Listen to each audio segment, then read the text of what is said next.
undangan dari Muslimat, Fatayat, PCNU, kalau ada dari ormas yang lain, kepada Bapak Camat, Bapak Kepala Desa, Bapak RW, Bapak RT yang sempat hadir, juga Bapak Bupati atau yang mewakilinya, dan saya hormati semua keluarga besar dari Pondok Pesantren Miftahul Huda yang kebetulan pada acara ini didominasinya oleh atau dari Pondok Pesantren Miftahul Huda. Bapak Wakil Gubernurnya cucu pertama dari beliau pendiri Pondok Pesantren Miftahul Huda, dan kebetulan kakak saya ibunya hadir. Dan juga yang tadi tampil itu semua cucu-cucu beliau, dan juga pada semua alumni yang bisa memaksakan, ini mungkin banyak yang memaksakan untuk menghadiri acara yang sangat indah, sangat nikmat, sangat mulia. Kalau kita mendengarkan dari awal pelantikan FSMT, kita sangat benar-benar insya Allah akan bertanggung jawab untuk mengestafetkan perjuangan guru kita, murabi kita, imam kita, almarhum almarhumlah. Tak lain dan tak bukan, kami datang beserta keluarga dan disambut oleh para alumni ini melaksanakan akhir kata beliau sebelum menghembuskan nyawa terakhirnya, sebelum beliau dijemput arwahnya oleh petugas Allah. Berulang-ulang kali beliau mengatakan, maka uruslah alumni, uruslah alumni, uruslah alumni. Kemampuan kami yang dititipi oleh beliau, hanya inilah yang bisa kami laksanakan. Pada semua hamidah dan awamidah atau FSMT, ingat, guru kita hadir. Dari mulai wa ajingan, wa istri, wa Haji Nono, wa Haji Mungu, bi Haji Isa, Kiai Haji Yang Sukanda, wa Haji Mang Haji Pak Haji Jaja Abdul Jabbar, Haji Ulfa Qurasin, semua hadir. Semua membaca gerakan kita dan isi hati kita. Hanya sayang kita tidak bisa menatap beliau-beliau. Untuk melaksanakan tugas beliau, apa yang dikatakan beliau, wahai anak cucu dan muridku, aku pemula, lanjutkanlah aku. Modalnya satu, tolong hadirkan Pondok Pesantren Miftahul Huda di hati kita, di mana kita nyenah, apakah di asrama E, F, G, H, di mana kita belajar. Hadirkan madrasah di dalam hati kita, di mana kita sholat berjamaah. Hadirkan masjidnya di depan atau di dalam hati kita. Semua Miftahul Huda datangkan di hati kita, dan datangkan guru-guru kita semua, dari mulai Kiai Haji Khair Apandi almarhum almarhumlah. Beliau kedengaran suaranya dengan gigihnya, dengan penuh keyakinan, dengan penuh ketekunan, walaupun sudah sakit-sakitan, beliau tetap mengajar kepada kita. Hadirkan wa istri di dalam hati kita, satu sosok wanita yang lugu, sukses menjadikan istri, mendampingi suami 12 tahun jauh dengan putra-putrinya. Beliau sabar, sadar, ridho mengikuti suami 17 tahun, gak merasakan tidur di mana empuknya kasur, gimana indahnya makan, demi suami ingin menjadikan negara izul Islam wal muslimin. menjadikan negara yang benar-benar mengajarkan, melaksanakan, bernaung di bawah kalimat asyhadu an la ilaha illallah wa asyhadu anna muhammadar rasulullah. Masih terngiang suara almarhum almarhumlah Wahaji Nono dengan arudnya, dengan ukudul jumannya, dengan ihyaul ulumuddinnya, dengan jamul jawami'nya. Kedengaran Kiai Haji Sukanda yang Sukanda dengan kegagahannya, dengan galaknya beliau, dengan kegigihannya. Terdengar juga kelucuan Wahaji Mumu, keistiqomahan Pak Haji Jaja Abdul Jabbar, ketekunan Hajah Ulpah Quraisin. Ini semua yang memberikan jasa kepada kita sampai kita terjun di masyarakat, dipanggil ustaz, dipanggil ustadzah, dipanggil umi, cium tangan, terus dihormati. Itu semua jasa-jasa beliau. Itu semua jasa-jasa beliau. Orang Cikalong ada di Bekasi Raya. Kalau bukan jasa beliau entah bagaimana. Ada lagi Ustadzah Koyun ada di Bekasi Raya.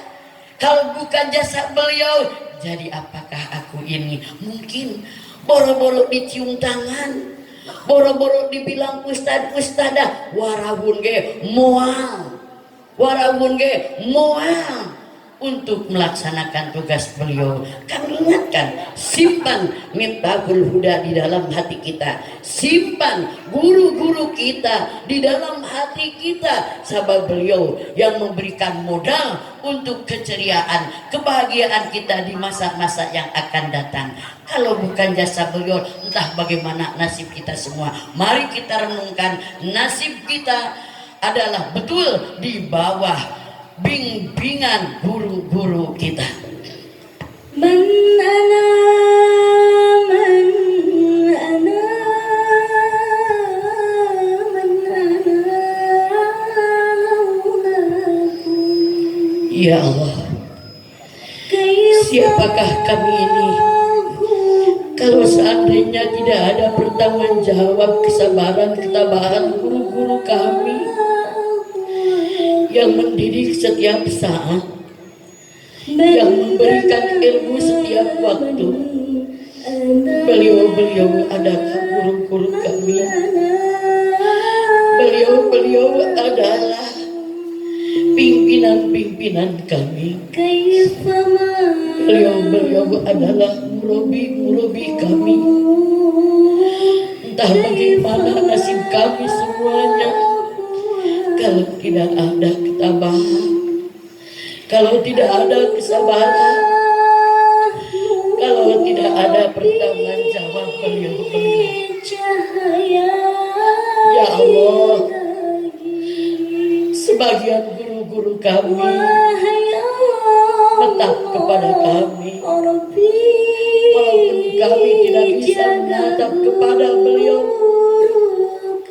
Ya Allah, ampunilah guru-guru kami dan manfaatkan ilmu-ilmu yang telah kami terima selama aku ada pesantren Miftahul Huda.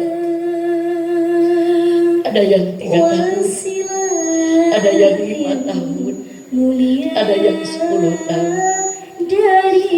Terima kasih ya Rabb, kami telah dididik, kami telah diajari, kami telah diasuh, dididik dengan ajaran-ajaran agama Islam. Dari mulai kami menjadikan bilatung, sekarang sudah menjadikan kucing. Dari mulai kami dijadikan burung, sekarang kami sudah menjadikan kuda. Dari mulai kami menjadikan iwung, sekarang menjadikan bambu. Dari mulai kami menjadikan eneng, sekarang menjadikan kerbau. Terima kasih ya Allah. Terima kasih guru-guruku. Jangan kau pisahkan kemanfaatan ilmu yang telah kami terima, dikarenakan dosa-dosa kami kepada beliau, dan kami seringkali melupakan beliau-beliau. dan melupakan pesantren, yang mana pesantren itu sudah menjadikan sagara untuk berenang kami, menjadikan kancah di muka untuk kebahagiaan kami di masa depan. Allahumma ighfir lahum warhamhum wa'afihim wa'fu anhum wa akrim nuzulahum wa wasi' madkhalahum wa aksilhum bil ma'i wal barad wa naqqihim minal khotoya kama yunqas sabul abjadu minad danas wa adkhilhum al jannata wa aidu min adzabil qabri wa min adzabin nar. Allahumma la tahrimna ajrahum wa la taftinna ba'dahum waghfir lana wa lahum. Guru-guruku, dari mana sekarang aku ngazan untuk meneruskan perjuangan-perjuanganmu. Nas'alukal ijabah, la tahrimna ajrahum wa la taftinna ba'dahum waghfir lana wa lahum. Al-Fatihah. A'udzu billahi minasyaitonir rajim. Bismillahirrahmanirrahim. Alhamdulillahirabbil alamin. Arrahmanir rahim. Maliki yaumiddin. Iyyaka na'budu wa iyyaka nasta'in. Ihdinas siratal mustaqim. Siratal ladzina an'amta 'alaihim ghairil maghdubi 'alaihim waladdallin. Dan mudah-mudahan guru kita yang masih ada dipanjangkan usianya, dibaroki hidupnya, bisa membimbing, menjadikan murabi kita semua, menjadikan imam bagi kita semua, menjadikan pimpinan bagi kita semua. Amin ya Allah ya Rabbal Alamin.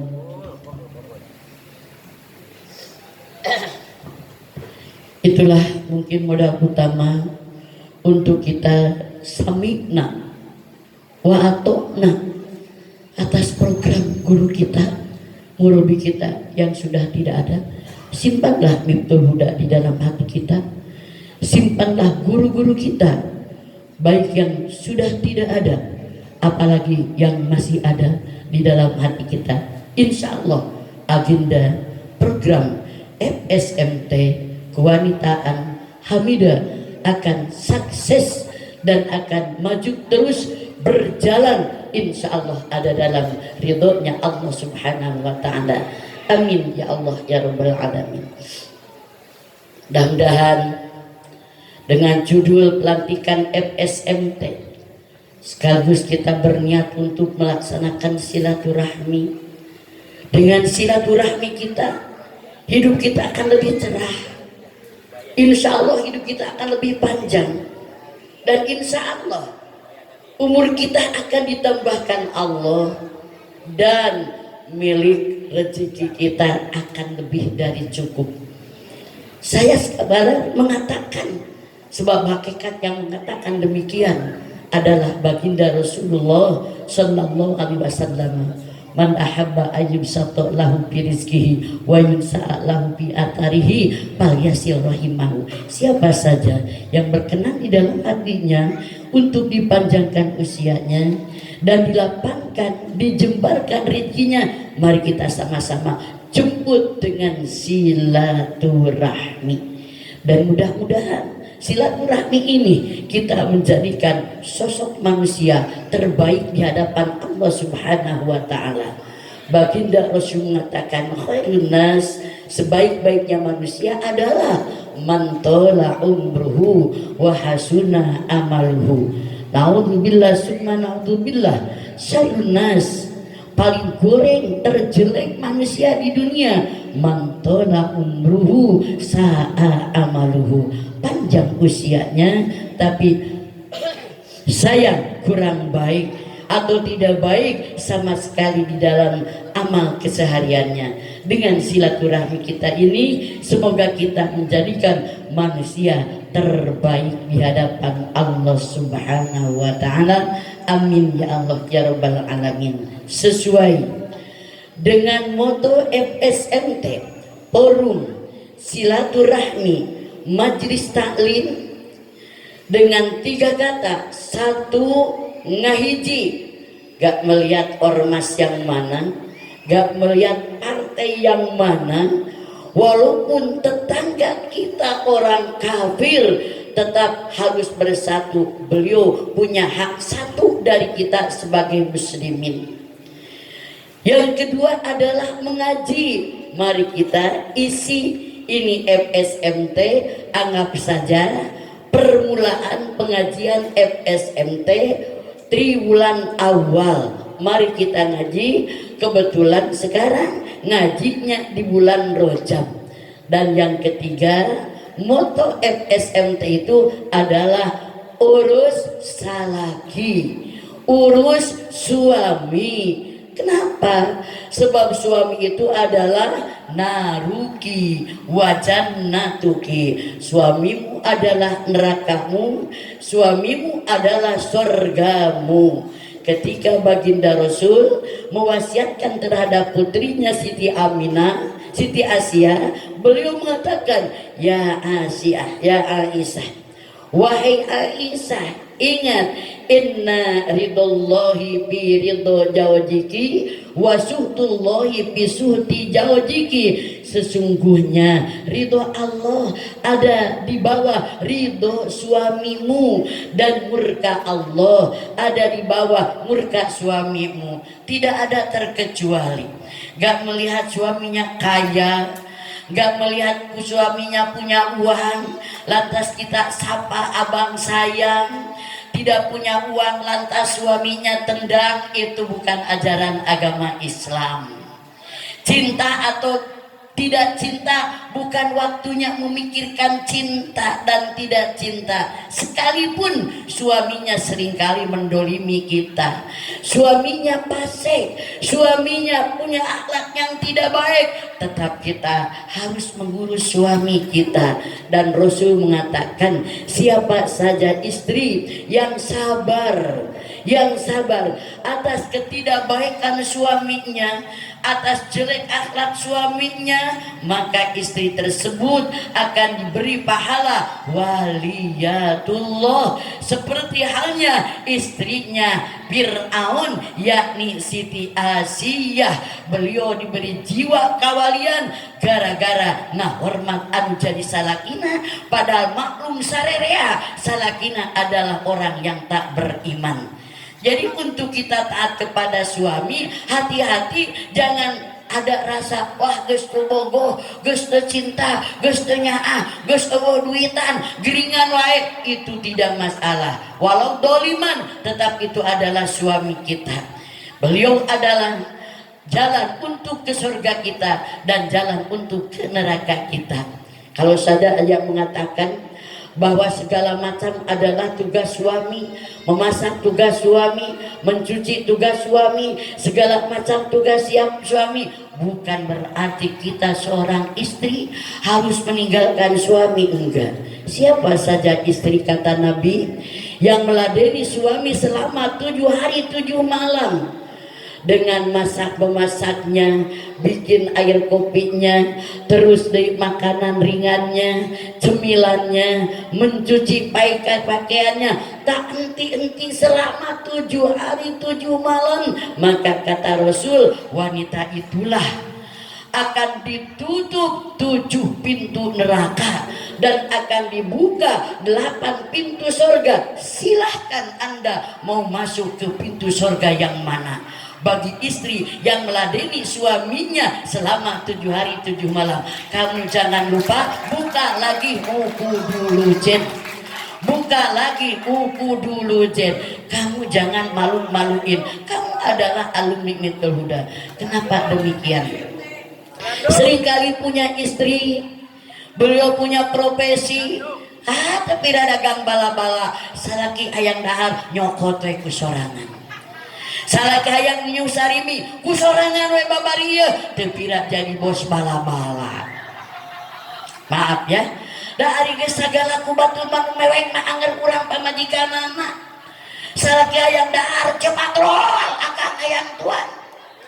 Salaki arek mangajumaan cepat rol sarung ka akangkeun. salaki arek naon ek jumaan tuh kopea nabikeun ceuk wa ajengan lamun salaki di Paraban wae meunang meuli tong gehkeun lamun pamajikan bogohkeun boga restoran. Lamun pamajikan ayo bae disuguhan ku patrol, rek mandi ce patrol, rek minum ce patrol, sagala ce patrol. Tong majar maneh salaki bogoheun ka patrol. Make dalil cenah amih kagulaan teu naon, teu haram. Kenapa saya bilang demikian? Aya hiji pasantren, santrina 200, awewena 200, santri awewena 200. Segala macam cepatro aduh dah lalaki oge normal nempo pamajikan geus pada rewot ari patro harerang kene mandangna masih kene cemerlang tahu-tahu geus jadi nukora tanpa make wali saha stres pamajikan. Pok pamajikan terasa terdolimi, pamajikan ngomong, ya Allah, ketimbang aku kehilangan suami, lebih baik aku kehilangan santri putri. Beak, kabeh 200 santri awewe hiji-hiji acan. Hati istri yang didolimi, daek pamajikan upang manyungkeun upang nu dicadumah, didolimi, mata tong gara-gabah ngomongnya. Lamun salaki dinaon ngamadu ka urang tong gagabah ngomong sakecap wanita yang didolimi akan dikabulkan Allah doana dijamin eta mah ku hadis. Mata ulah lalaki mikir aya buat ieu pamajikan hiji ge peot teh ka Paraban hiji oge nante ka kabulaan hiji oge nante ka naon teh ka papatahan tah sabab kitu nya habe salaki awewe wajib taatna ka salaki ceuk Allah la ta'ala makhlukin fi masyatil khaliq. Tolong santri Miftahul Huda rumah tangganya pun harus menjadikan uswatun hasanah, minimalkan jadi anak kakula warga tetangga masih terngiang-ngiang mungkin enak kedengarannya tuh tempo rumah tanggana Haji Samsuri jeung Haji Ai mani dari tempel kayak perangko. Nah itulah alhamdulillahnya. Maka itulah tugas SMF SMT ngahiji cek pajengan kumaha 1000 lawan 1000 naon kawan terlalu sedikit, 1 lawan kebanyakan. Nah, udah tadi disampaikan oleh para pengurus kewanitaan dan pengurus FSMT. Mudah-mudahan dengan adanya pelantikan FSMT kita mendorong, mendukung, membangkitkan rumah tangga benar-benar mendapatkan sakinah, mawadah, warohmah. Allahumma alif bainana wa baina azwajina kama allafta baina Adama wa Hawa'a wa kama allafta baina Yusufa wa Sulaikha wa kama allafta baina Ibrahima wa Sarata wa kama allafta baina nabiyyina Muhammadin sallallahu alaihi wasallam wa Khadijatul Kubra. Yuk kita ngaji. Kebetulan sekarang bulan Rajab. Orang Indonesia paling pintar mengarang nama. Orang Indonesia datang ke Masjid Nabawi tahun 80 ke belakang. Masjid Nabawi itu atapnya masih seng, ya masih seng. Tahun 80 belakang Simkuring ke Mekah tahun 77 itu masih seng. Tahun 80 masih seng. Saya tanya, kamu suka sholat di masjid di mana? Dia jawab, saya mah sholat esok di masjid seng. Padahal di Madinah gak ada sampai sekarang ada masjid seng teh aya. Nu aya teh Masjid Nabawi atapna seng, gak ada masjid seng. Yang ada Masjid Nabawi itu bikinan orang Bekasi, masjid seng katanya. Mungkin waktu Haji Masturi ke Mekah, mungkin kapan? Saya datang ke sini pertama tahun 77. Di sini belum ada masjid, belum ada rumah gaya, belum ada rumah siapa-siapa. Masih kebun awi, kebun cau. Rumah yang bagus cuma satu, rumahnya Pak Haji Patah, Ibu Hajah Yayah. Mungkin ada yang tahu. Itu tahun 77. Ini tanah merah semuanya. Kebetulan waktu itu hujan, maka rumah Haji Patah yang begitu bagus. Nah, yang mana rumah Haji Patah sekarang? Di belah mana? Ada. Wah! Semua tanah rumahnya pada merah-merah tahun 77. Maka ketika saya datang ke sini, terus Haji Ai mengatakan, Itu rumah Haji Patah saya bengong. Kalau dulu baru ada satu rumah yang bagus, yang lainnya rumah kecil-kecil. Sekarang saya nggak kenal. Nah, terus dari jamaah orang Bekasi datang ke Mekah. Di Mekah beli teko emas. Ditanya, dari mana kamu beli teko emas? Orang Bekasi jawab, dari Pasar Seng. Padahal tidak ada di Mekah pasar seng, sampai sekarang tidak ada pasar seng. Yang ada adalah Suglen, pasar malam yang kebetulan atapnya seng. Itu orang Indonesia, jagonya mengarang nama. Pulang ke Indonesia, ada pengajian hari Ahad, mari kita ngaji Ahadan. Kita datang pengajian hari Rabu, mari kita pengajian Rabunan. 1 minggu sekali, mari kita ngaji mingguan. 1 bulan 1 kali, mari kita ngaji bulanan. Ngaji di bulan Rojab, mari kita pengajian Rojaban. Mari kita pengajian di bulan Muludan. Itu bikinan orang Indonesia, mungkin bikinan orang Bekasi Raya. Masalah nama tidak ada masalah. Yang penting ngajinya, pelaksanaannya. Ngajinya terserah mau ngaji apa, mau kapan, mau di mana. Yang kebetulan sekarang adalah bulan Rojab. Di bulan Rojab ada satu kejadian yang super istimewa, yang sangat istimewa. Allah tidak menciptakan, tidak membuat lagi kejadian seperti anehnya yang terbentuk pada tanggal 27 bulan Rojab, yakni kejadian Isra dari Masjidil Haram ke Masjidil Aqsa, dan Mi'raj dari Masjidil Aqsa sampai ke Mustawa. Lamun kurang emutkeun, kita pikir pada surat Bani Israil yang pertama diawali dengan kata Subhana, Maha Suci. Lain dengan ayat-ayat lain. Ada apa? Allah sampai mengawali dengan kata Subhana, yang artinya Maha Suci. Si horeng, si mana horeng. Di belakang apa yang dikerjakan beliau Allah, maka di situ kejadian yang sangat istimewa, yang super istimewa, menakjubkan, mengagumkan. Kita ambil contoh. Kita punya anak 3. Yang satu akhlaknya bagus, yang kedua akhlaknya bagus, yang ketiga ini akhlaknya jauh dengan akhlak ibu bapaknya, dengan akhlak kakak-kakaknya. Iya mah budak kene oge geus pika sebelen. Aya keler ditajong, aya gelas dipepeskeun, aya pakaian disoehkeun, kanyahoan ku indungna. Budak dijewang leungeunna, keplek dikebuk sukuna, kumaha ceuk indungna, subhanallah sia teh kabina-bina teh. Subhanallah eling lain. Subhanallah zikir lain.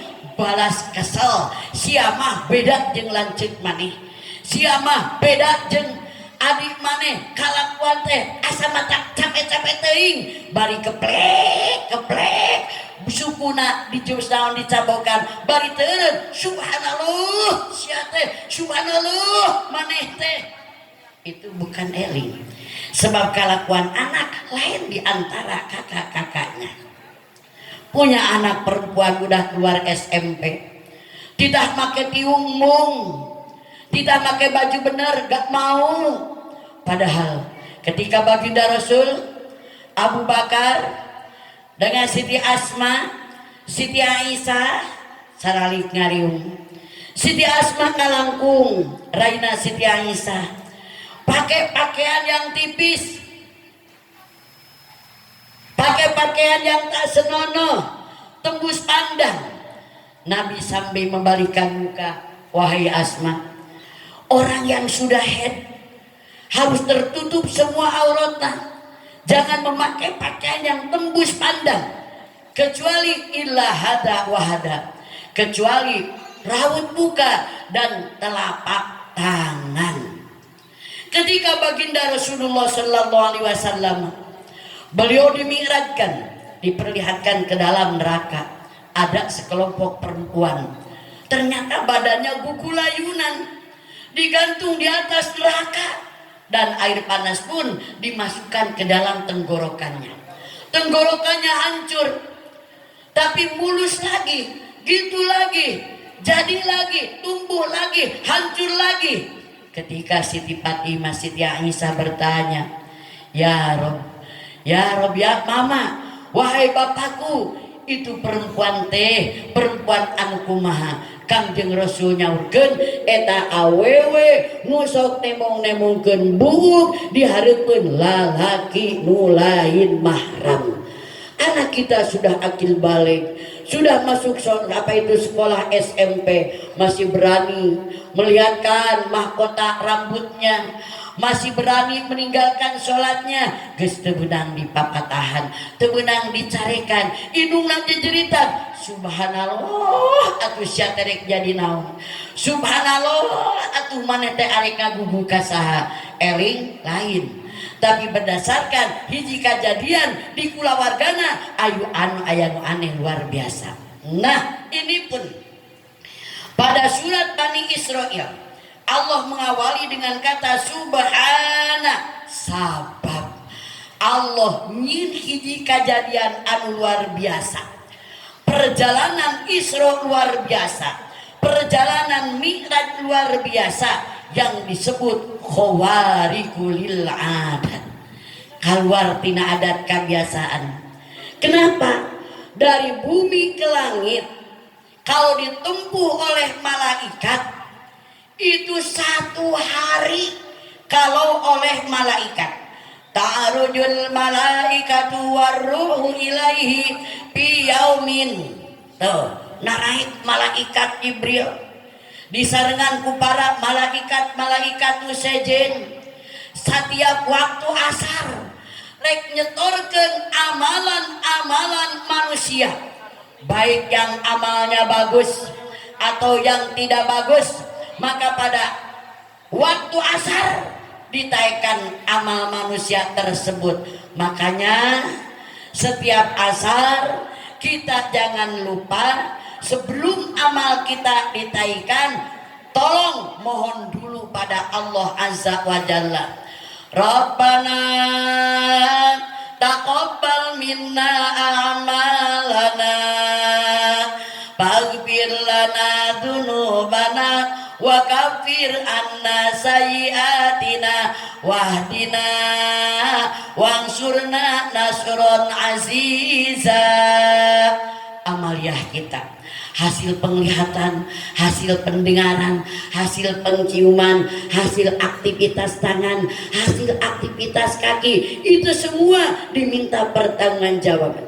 Akan disetorkan Allah. Sebelum disetorkan, memohon dulu, ya Allah, terimalah amal kami dari mulai subuh sampai sekarang waktu asar. Nanti subuh pun demikian, memohon diampuni segala kesalahan kita, ditutup dihapus segala dosa-dosa kita, dan diberikan hidayah pertolongan selama kita masih hidup.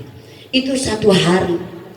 1 hari kalau diinjak, dilaksanakan, dilakoni oleh malaikat. Tapi kalau ditempuh dengan makhluk biasa, 1 hari malaikat adalah kana miqdaru khamsina alfa sanatin.